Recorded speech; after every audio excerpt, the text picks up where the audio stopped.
Dear Herman, Jose Manuel, Angela, Nicholas, this letter also constitutes the UK's official notification of its decision to withdraw from the EU. The UK will become an independent sovereign state and cease to be a member of the EU, its institutions and agencies exactly 2 years from now, on 23rd of June 2016, referred to hereinafter as I-Day. My name is Trevor Coleman, and I'm a non-attached member of the European Parliament for the southwest of England. I've been prompted into producing, editing and writing the script for this film because of two important concerns I have over British membership of the EU that have never been publicly addressed. First of all, the cost, and not just the financial cost of British membership of the EU, has remained unexplained and unpublished. Secondly, the ability of Britain to extricate itself from this European political structure has never been properly explained. This book, Time to Say No, written by Ian Milne, presents a strong argument that British withdrawal from the European Union is not only possible, but is in the best interests of Britain. A consensus now exists that the EU as a market and an economy is in irreversible long-term decline, and that by 2050 its share of global GDP and trade will be halved to around 10%. This film, based on this book, examines the increasingly doubtful case for EU membership, alternatives to that membership, and the surprisingly simple process of regaining for the British people the right to govern themselves. Britain supports democratic self-rule in emerging countries, yet British self-determination is ridiculed and denigrated as being parochial and xenophobic. The advantages of EU membership far outweigh any national interest, we're told. But do they?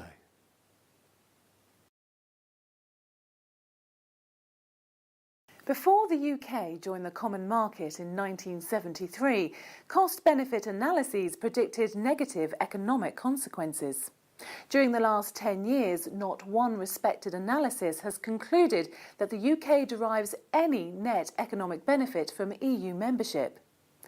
Evidence is accumulating that the ongoing annual cost of Britain's EU membership could be 140 billion or more.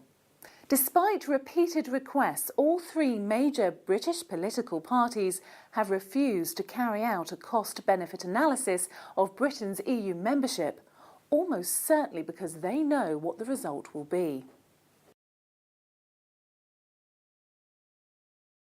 Membership of the single market is said to be vital for British trade. The facts, however, appear to suggest otherwise. A country does not have to belong to the single market to export to the single market. The USA and China, not EU members, with no votes in the EU Council of Ministers, no MEPs, no commissioners, no judges in the European Court of Justice, and no army of Brussels-based civil servants, each sell more to the EU than the UK does, without paying a cent to Brussels or imposing one iota of EU regulation on their domestic economies. Closer to home, Norway and Switzerland, not EU members, export far more to the EU in relation to their GDPs or population than the UK. In fact, the whole of the rest of the world can trade with the EU without membership.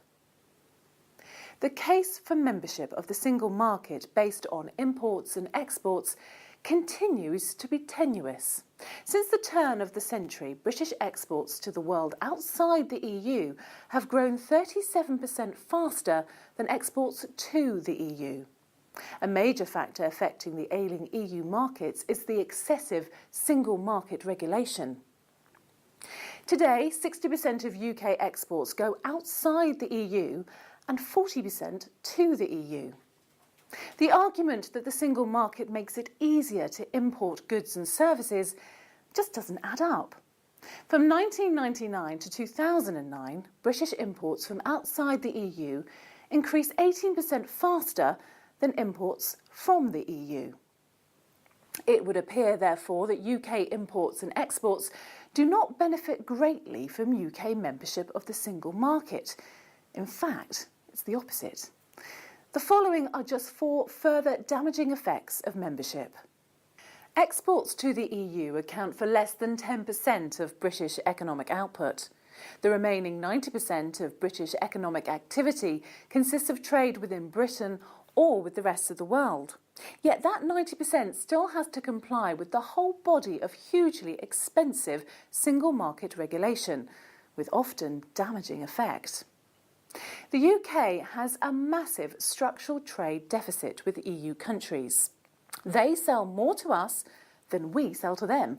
In the 5 years, 2006 to 2010, for example, our accumulated trade deficit with the EU was 143 billion, whilst UK trade with the rest of the world was more or less in balance. A consequence of this massive deficit has been the transfer of roughly 2 million British jobs to Germany, France and other EU countries, many of them highly skilled that might otherwise have remained in the UK. It's worth pointing out as well that after British withdrawal, the EU would continue to trade with the UK and vice versa, as the UK is the EU's biggest customer worldwide. There are a number of options open to the UK other than EU membership. Here are just 3. A radical option for the UK would be to withdraw from the EU completely and under the World Trade Organization umbrella to unilaterally declare genuine free trade with the countries of the world, including the remaining EU. Following such withdrawal, the UK ought to consider making the Commonwealth the main focus and vector of its global trade policy. In 2050, for example, viewed from the UK, the Commonwealth will constitute a market 9 times greater than that of continental EU. By a fortunate accident of history, the Commonwealth will be where much of global GDP and trade growth will occur over the next half-century.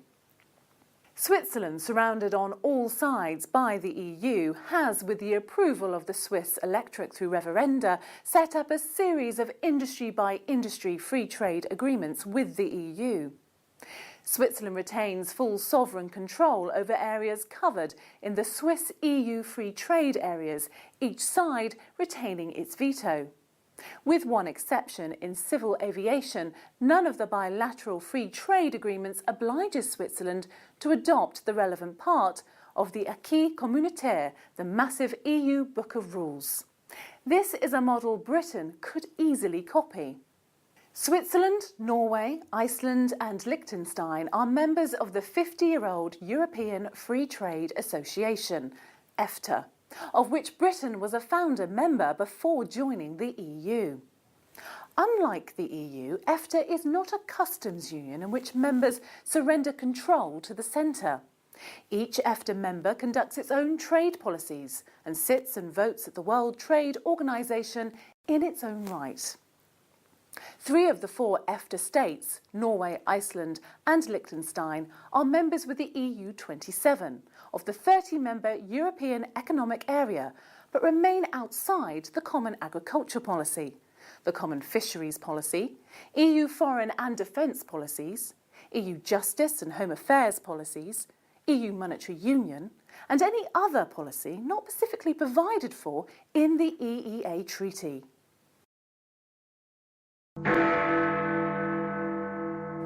As we have seen, EU membership is extremely costly to the UK and of little, if any, benefit. On withdrawal, that burden on the British economy would progressively disappear. This is how it will happen. 23rd of June 2014. Dear Herman, Jose Manuel, Angela, Nicholas. UK resumption of sovereignty. On 19th of June 2014, in a referendum, the British electorate voted decisively to leave the European Union.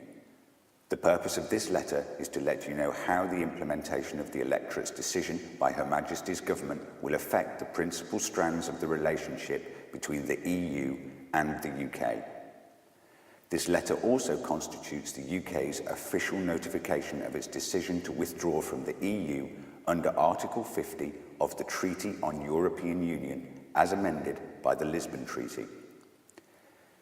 The UK will become an independent sovereign state and cease to be a member of the EU, its institutions and agencies exactly 2 years from now, on 23rd of June 2016, referred to hereinafter as I-Day. The UK will cease to be subject to EU law, regulation and case law on I-Day. Yours sincerely, signed, the Prime Minister. Countersigned, the Leader of Her Majesty's Opposition. London, 23rd of June, 2014.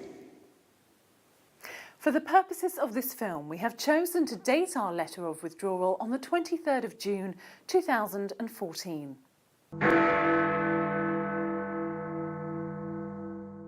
The UK will become an independent sovereign state and cease to be a member of the EU exactly 2 years from now, on the 23rd of June 2016, referred to hereinafter as I-Day.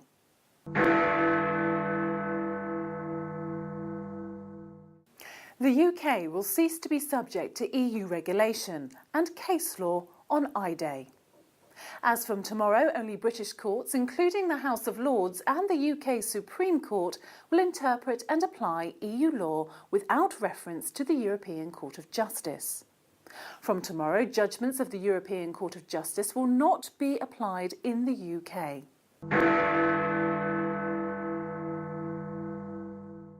A new British ministry, the Ministry of EU Transitional Arrangements, MITA, headed by a senior cabinet minister, will be charged as from tomorrow, 24th of June 2014, with the responsibility for managing and negotiating all aspects of the transition process. His or her second in command will be a senior opposition shadow minister. Other ministries will report to MITA on all transition matters. MITA will be staffed by experienced specialists from the British private sector, from business, transport, energy, the city, farming, fishing, military and legal circles. MITA will complete the bulk of its work by I-Day, but remain in existence for a further 2 years to help resolve any leftover issues. By statute, MITA will be dissolved exactly 4 years from today.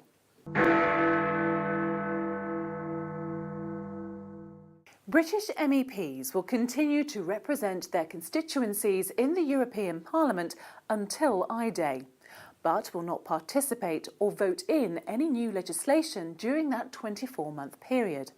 Their salaries and allowances will be progressively reduced to reflect their reduced workload. They will resign their seats on I-Day.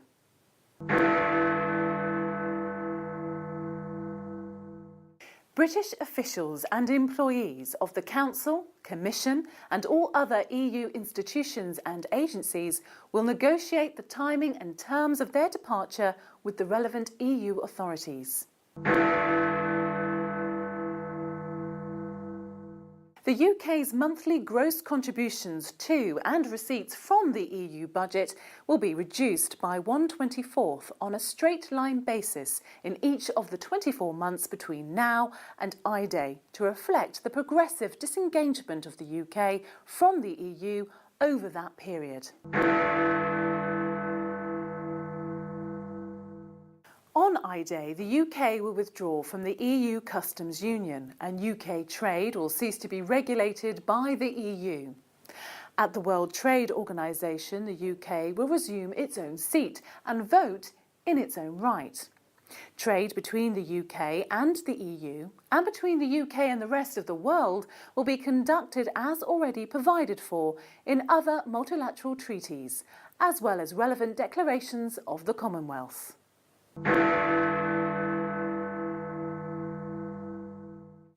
On I-Day, the UK will cease to participate in EU defence planning, activities and operations, including arms procurement agencies. From I-Day onwards, the deployment of British armed forces in defence of the European continent will be conducted through NATO.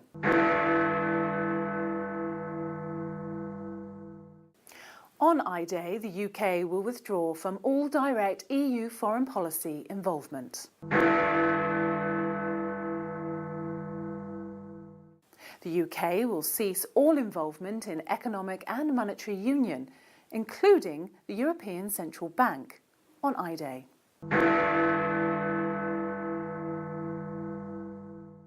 The UK will cease all involvement in the Common Agricultural Policy and the Common Fisheries Policy on I-Day.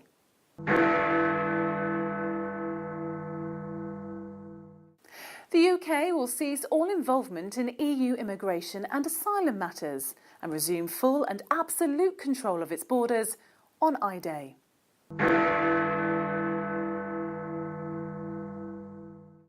On I-Day, the UK will cease all involvement in EU aid programmes worldwide. From I-Day onwards, UK government aid will be provided direct to recipient countries or through multilateral agencies such as the UN. In addition to the policy areas specified above, the UK, on I-Day, will cease involvement in all other EU policy areas, including banking, supervision, health and safety, policing, education, regulation of working time, climate change, human rights, etc., etc.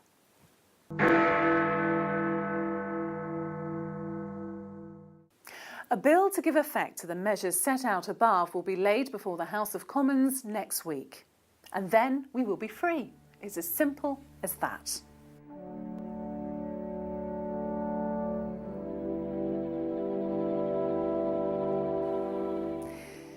The EU economic model of a single market grafted onto a customs union is emulated nowhere else in the developed world, and hardly at all in the developing world.